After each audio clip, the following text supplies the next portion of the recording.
Walang baha, walang apoy na makapipigil, makahadlang sa isang umiibig. Yan po nangyari sa akin noon. Yan, Sister Belen, niligawan ko. Sinusundo ko sa kanyang pinapasukan dyan sa Abad Santos, Tondo. Kahit baha, ay gusto ko bumabaha. Kasi sumasakay kami sa karetila. Nakatakip yung karetila. Kaming dalawa lang doon. Minsan, nagchancing ako. Nasiko ko ng malakas. Hindi bali, sa loob-loob ko lang. Total, hindi naman ako bumabayad ng pamasahe sa karetila. Siya pa rin. Nakikinig ba kayo? Ganyang kadakila ang pag-ibig. Harangan ka man na sibat, hindi ka paharang. So ngayon, alam ko ayaw niya sa akin. Ang ginawa ko, niligawan ko yung tatay niya. Yan. Kung may nakikinig sa inyo dyan, di ka makapanligaw doon sa gusto mo, yung nanay at tatay ligawan mo.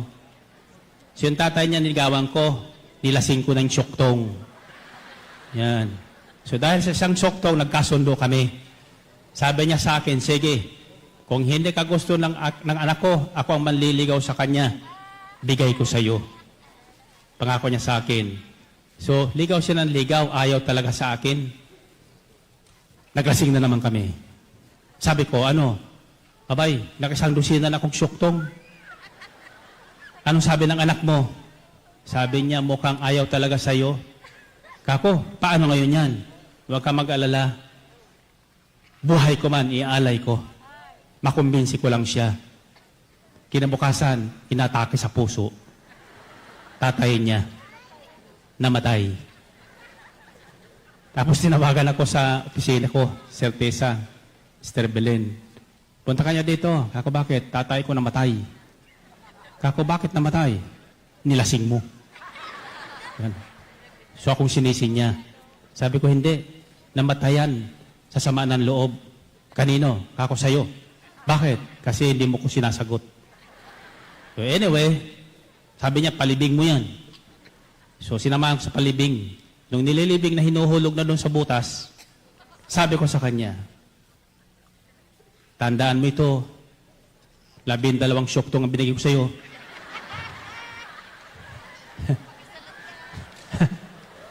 May utang ka sa akin.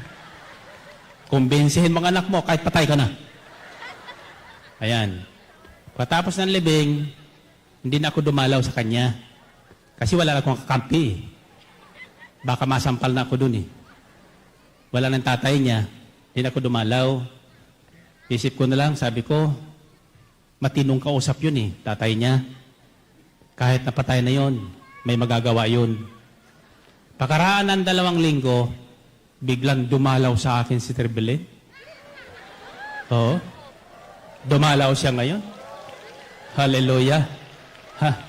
Nagulat ako sa pagdating niya sa bahay ko, sabi niya, kumusta ka na? Bakit hindi mo na ako dinadalaw? Sabi ko sa niya, kasi kako, nahihiya ko, patay ng tatay mo. Sabi niya, kaya ako noon araw ng linggo, nagbibihis. Sabi niya, saan ka pupunta? Kako sa Baklaran. Anong gagawin sa Baklaran? Kako magdarasal. Darasal ako doon. Hallelujah.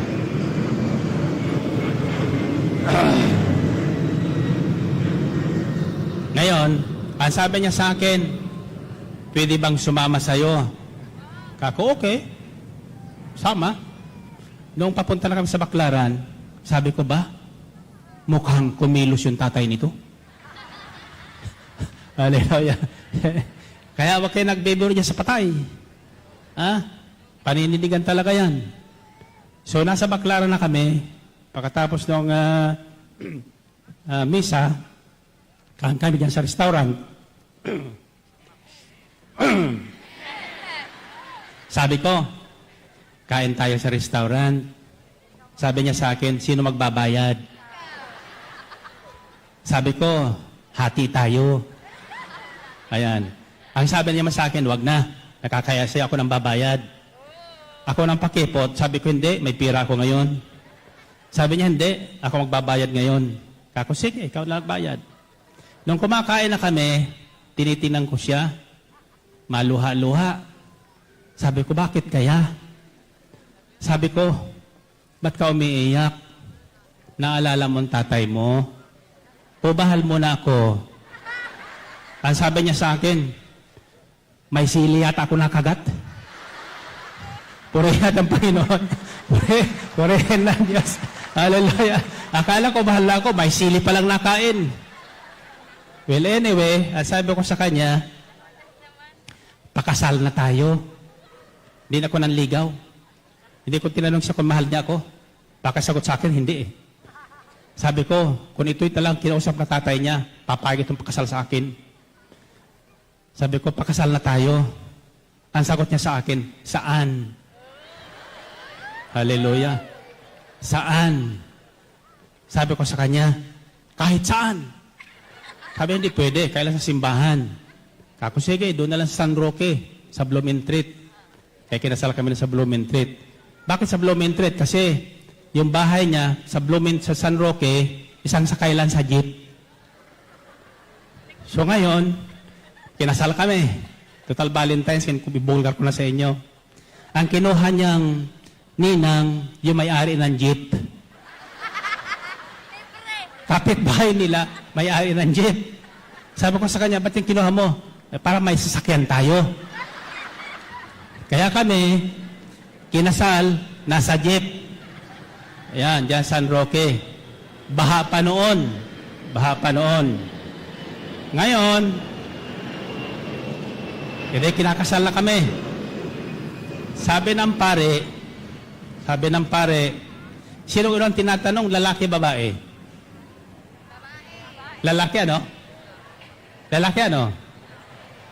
Lalaki mo na tinatanong. So sabi sa akin ng pare, Mariano yung ngalan ko noon, di pa Mike eh. Mariano, tinatanggap mo ba bilang asawa si Abelina? Sabi ko, Father, noon pa. Noon pa, matagal na. Hallelujah. Nangiti yung pare. Pagkatapos sabi naman sa kanya, Abelina, tinatanggap mo ba si Mariano bilang esposo? Hindi kumikibo. Hallelujah. Ay yung pangalan ng tatay niya, Felipe. Sabi ko, Epe. Epe. Sabi ng pare, ano sinasabi mo? Ako, wala po. Sabi ko, Epe, pasagutin mo ito. Okay, sige ako nang sumagot. Hallelujah. Eh, nandun pala talaga yung tatay niya, kasama namin. Oh. Eh, bigyang, para siyang tinusok sa likod, lumingon. Ayan. Paglingon ng ganyan, doon sa gabi ko napunta, pagtingin sa akin, sa ano kako, sagot, Opo, Father. Purihin natin ang Panginoon.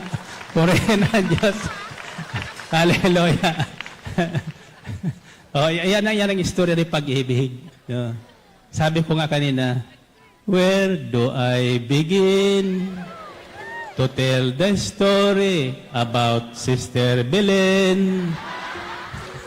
Purihin natin ang Panginoon. Purihin ang Diyos. Hallelujah. Ayan. Habang ko kung anong gagawin niya sa akin mamayang gabi.